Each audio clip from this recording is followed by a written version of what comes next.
Namo tassa bhagavato arahato samma sambuddhassa.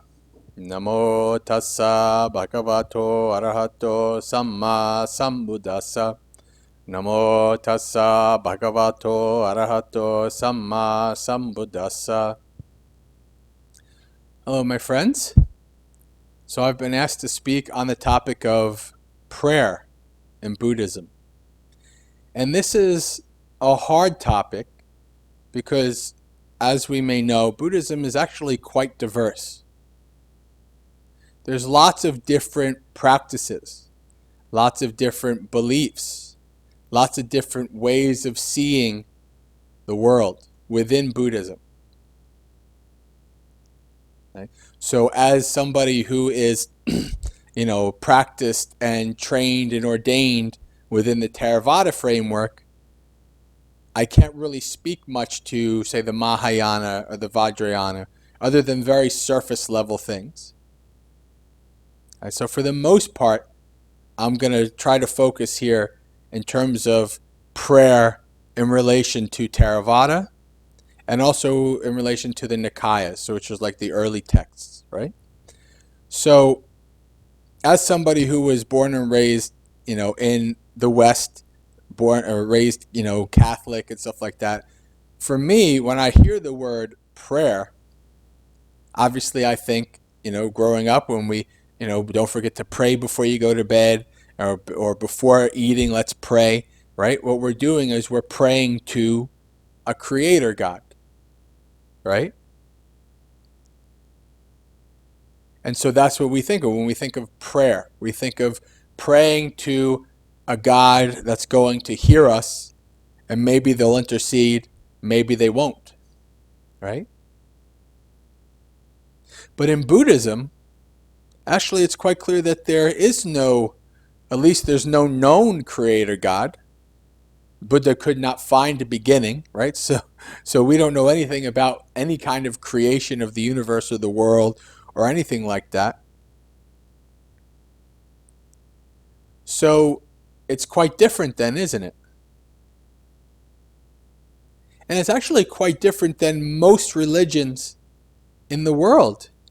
But even like the animistic, which is like, the ancient tribal culture, kind of religion, shamanistic traditions, all these kind of things. There are even like ancient Greece, ancient Rome, right? Not just one God, lots of gods. And they intercede with humanity, and they use humans as their playthings and all kinds of stuff. So throughout the world, there's so many different things. But very rarely is there a religion, a tradition, that there is no kind of God or gods, right? That hold some kind of a sway. Like in ancient Greece, ancient Egypt, you had like the god of war, the goddess of love, etc. Right? Now, of course, in Buddhism, we have in English they translate as deities, but I don't like that translation because of this non-equivalence, right? So we're talking about devas, right? Devas, Ashuras, Nagas, Yakas. We have all these kind of different beings. But they're not like hanging out on Mount Olympus, right? They're not. They're in various different realms. And they are all, even Brahma, right? Who in the Brahmanical tradition is the creator God. But in Buddhism, even Brahma is just another being that's in a Brahma realm. In past lives, we've all been Brahma. Right? In past lives, we've all been Devas, Nagas, Yakas, all kind of beings. Right? So these are not beings that, like in a traditional sense, that you would pray to then have some kind of interceding. Right? So this makes it quite different, this concept of prayer in Buddhism. Right? There is the concept of devas protecting you. Right? But this isn't because you just want it to be that way. It's actually because you practice metta, you act very skillfully, you do good deeds, right? Because you are doing good, that attracts beings to you who might want to help you, might want to protect you, right? So that's the crux, that's the difference right there, right? Any kind of prayer in Buddhism would not be a out of the blue, I am just because my wish, I hope that this being helps me, protects me, gets me what I want, right? No. It has to do with our actions, our intentions. Right? There's a wonderful saying in Christianity that I like still to this day, because I think it fits not only in Christianity but in life. And it says, trust in God to move your mountains, but keep digging. Right? So it means is, God or whatever, the devas, they're not just going to do everything for you, right? They might help you as you're doing good, as you're being skillful, right? Not because you wish, right? We can have lots of wishes. May I be rich. May I always never be sick. May I be happy. May etc. etc. etc. But as in many places in the suttas, the Buddha says that is not to be gotten by wishing. Right? It's not. We can't just wish it magically out of the air. Why? Because the Buddha is very clear on this. We have causes and conditions, right? Dependent origination. Things don't arise without a cause, right? They arise because of a cause. So if we want to be happy, if we want to be healthy, if we want to, do various things, we have to create the causes for that to arise. They can't just magically come because we wish or because we want to intercede on some beings. Right? And this makes it hard, right? Because it's actually quite human nature to want to have beings that will help us. Right? To want to have a god or gods that can answer our prayers, answer our wishes.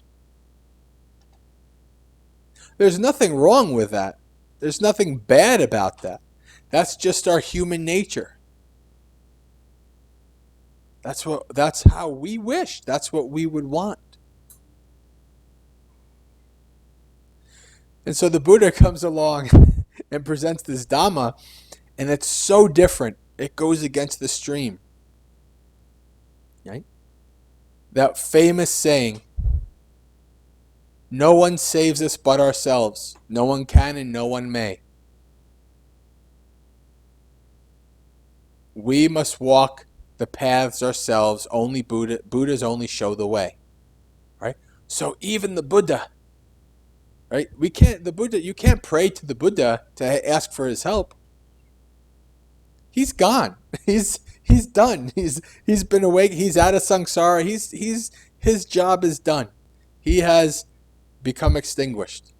Right? Even still, there's been times in my practice when I was struggling, like in hard retreats or whatever, and I would say, Buddha, help me.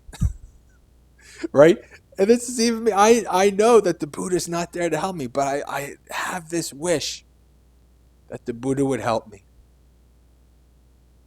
Right? This is our nature. This is just how we are.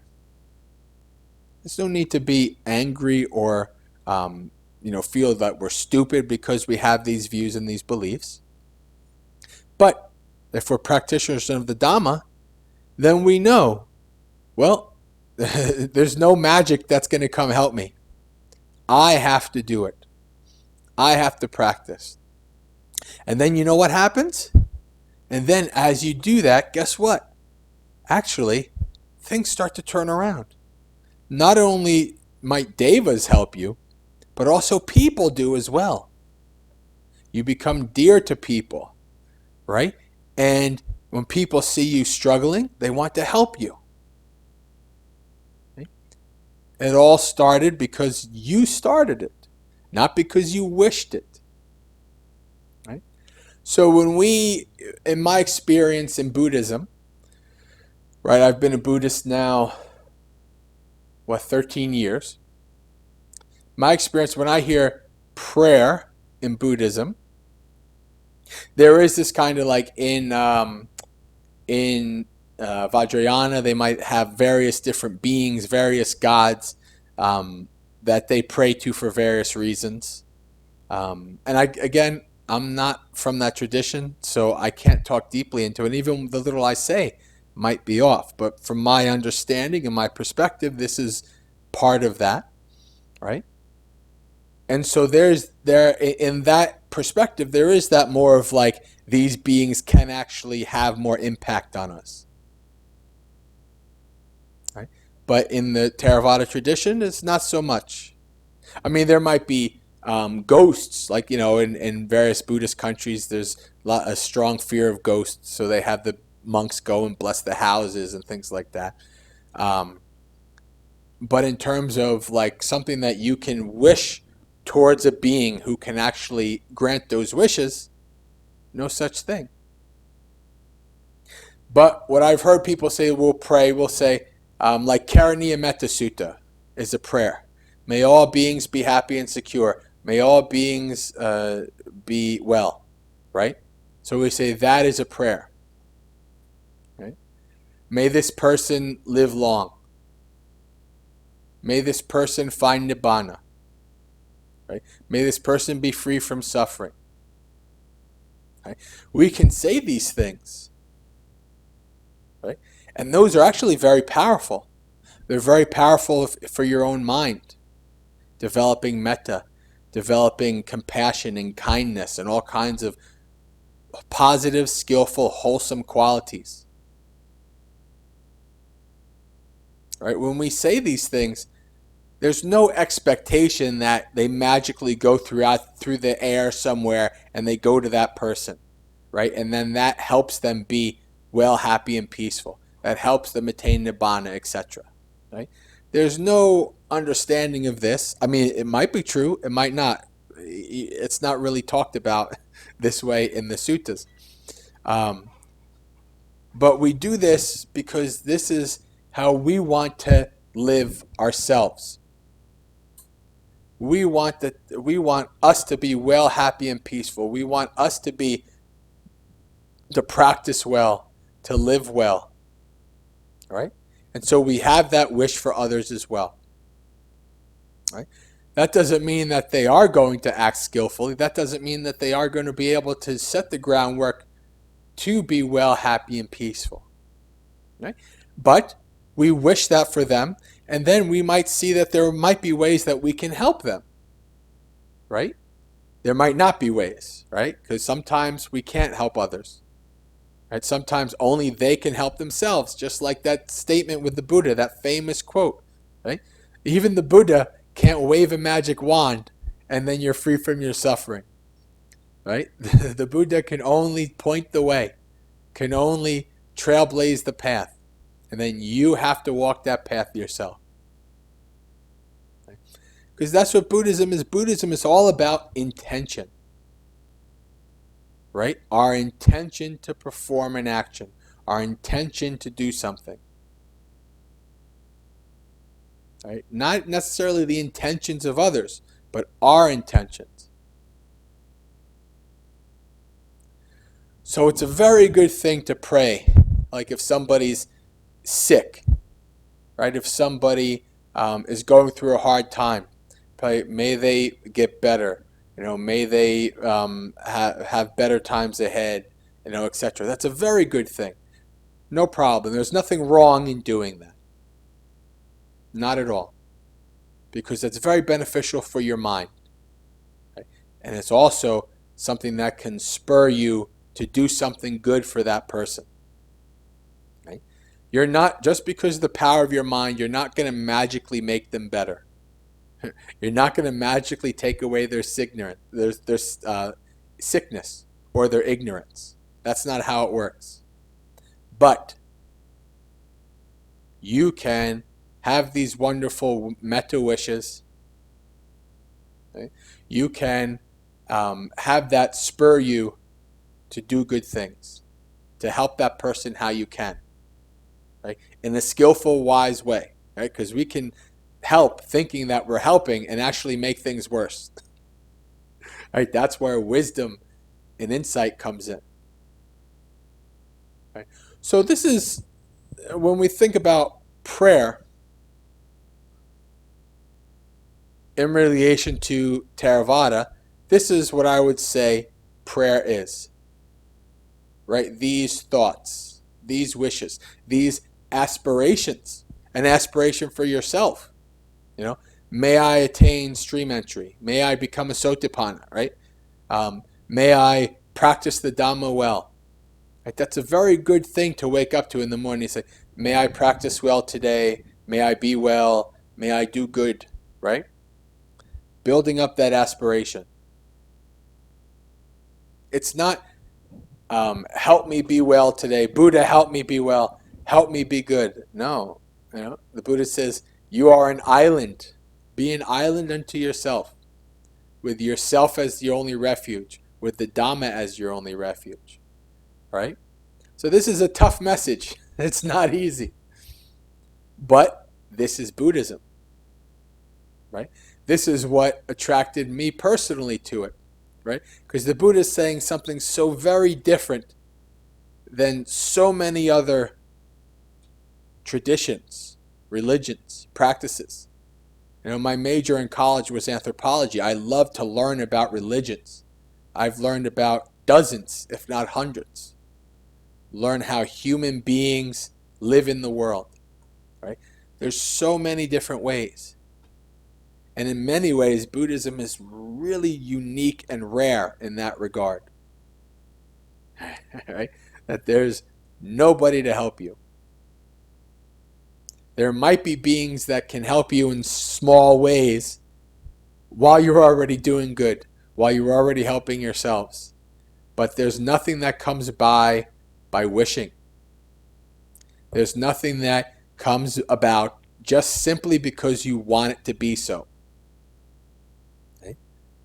You have to keep digging, right? And then the mountains will be moved, partially by you and partially by others. Right? This is have to do with our karma. Like there's a wonderful simile where the Buddha talks about good and bad karma, and he uses the example of water and salt. And so the Buddha says, if I were to put salt in this glass of water, would this ruin the water? And the bhikkhu says, yes, it would, Bhante. What if I were to put the same salt in the Ganges, the river Ganges? Would that ruin the water? And they said, no, it wouldn't. And so the Buddha says, just like this. He says, just like this. If you have very little good deeds and lots of bad deeds, that is like the salt in the small cup. So any good deeds that you do are tarnished by all the bad deeds that you've done. But if you mostly do good deeds, you mostly practice well, even the bad deeds will be very little, just like grains of salt in a huge river. Right? So if you are practicing well, if you are living well, if you are doing good deeds, well, what does that happen? More likely, good things are to occur. Right? You are setting the groundwork for, you are building up the habits. You're setting the groundwork for more skillfulness, more positive, more good, kind things to happen to you and for you to do. Okay? So this is very important for us to understand this. Right? You have to put in the work yourself. And while you're putting in the work, you create the conditions for others to help you. It's not something you can wish for. So when you pray for yourself. You make an aspiration. May I act skillfully. May I do well. May I do very good deeds. May I practice. May I listen to the Buddha's words. May I do good deeds, build up lots of good merit, good karma, and then people notice. Even the devas notice. The devas notice. The devas are not paying attention to you if you're just a regular or a bad person or whatever. They're not really paying attention to you. But if you're a good person, they pay attention. This is why they say in the sutras they pay attention to monks a lot. But then even if the monks are doing bad, they sometimes they appear to the monks and they say, this is not what a monk should do. Right? Why? Because these devas are interested in seeing goodness, interested in watching people practice Dhamma and do good. Why? Because it's a rare thing in the world. So when we pray as an aspiration. Right? Pray as a hope. But don't pray as a wish that something will happen just out of thin air. Right? Things arise because the causes and conditions for them to arise have been placed. They're there. This is the basic teaching of the Buddha. Well, not basic, it's one of the most complicated. But this is what we understand. The Buddha tells us, when this arises, that arises. When this ceases, that ceases. When you set the groundwork for lots of goodness, goodness arises. When you set the groundwork for lots of unskillfulness, badness, well, goodness goes away. Badness arises. Right? So we should understand prayer in this way, right? Or at least this is how I understand it, and I encourage people to understand prayer. Right? Having these good wishes, these good thoughts, these good aspirations are very powerful, very important. Right? But they only serve as a basis for acting skillful as well. Acting, trying to do good, trying to perform good actions, right? These are the aspirations, and prayer is the positive, setting the positive groundwork in our minds, right? And then from that springs our words and our deeds. So if we're always have the aspiration, may I do good, may I practice well, may I be kind to people, may I have lots of metta and compassion. Well, guess what? And then you're going to practice that, and the more you have those aspirations, the more it happens. The more it comes true. Right? And so you say that for other people as well. May they be happy, may they be well. And then you can think of, as you become more wise and more skillful, you understand, oh, let me help them in such a way. Let me say this, let me do that. And that might be the spur, that might be the seed that will grow into something good for them. Because as that statement says, no one help us, no one may. We can only walk the path. The Buddhas only show the way. Right? So you can't drag somebody, you can't drag somebody out of the mud and totally help them either. They have to help themselves. But you can be a strong impact on them. You can be a strong role model. And you can help others in that way. And you can help yourself in that way too. Right? So, friends, this is what I have to say about prayer in Buddhism. Right? To reflect on these things and to have good aspirations, good thoughts, and turn those into good actions and good words. Okay, friends. Thank you very much.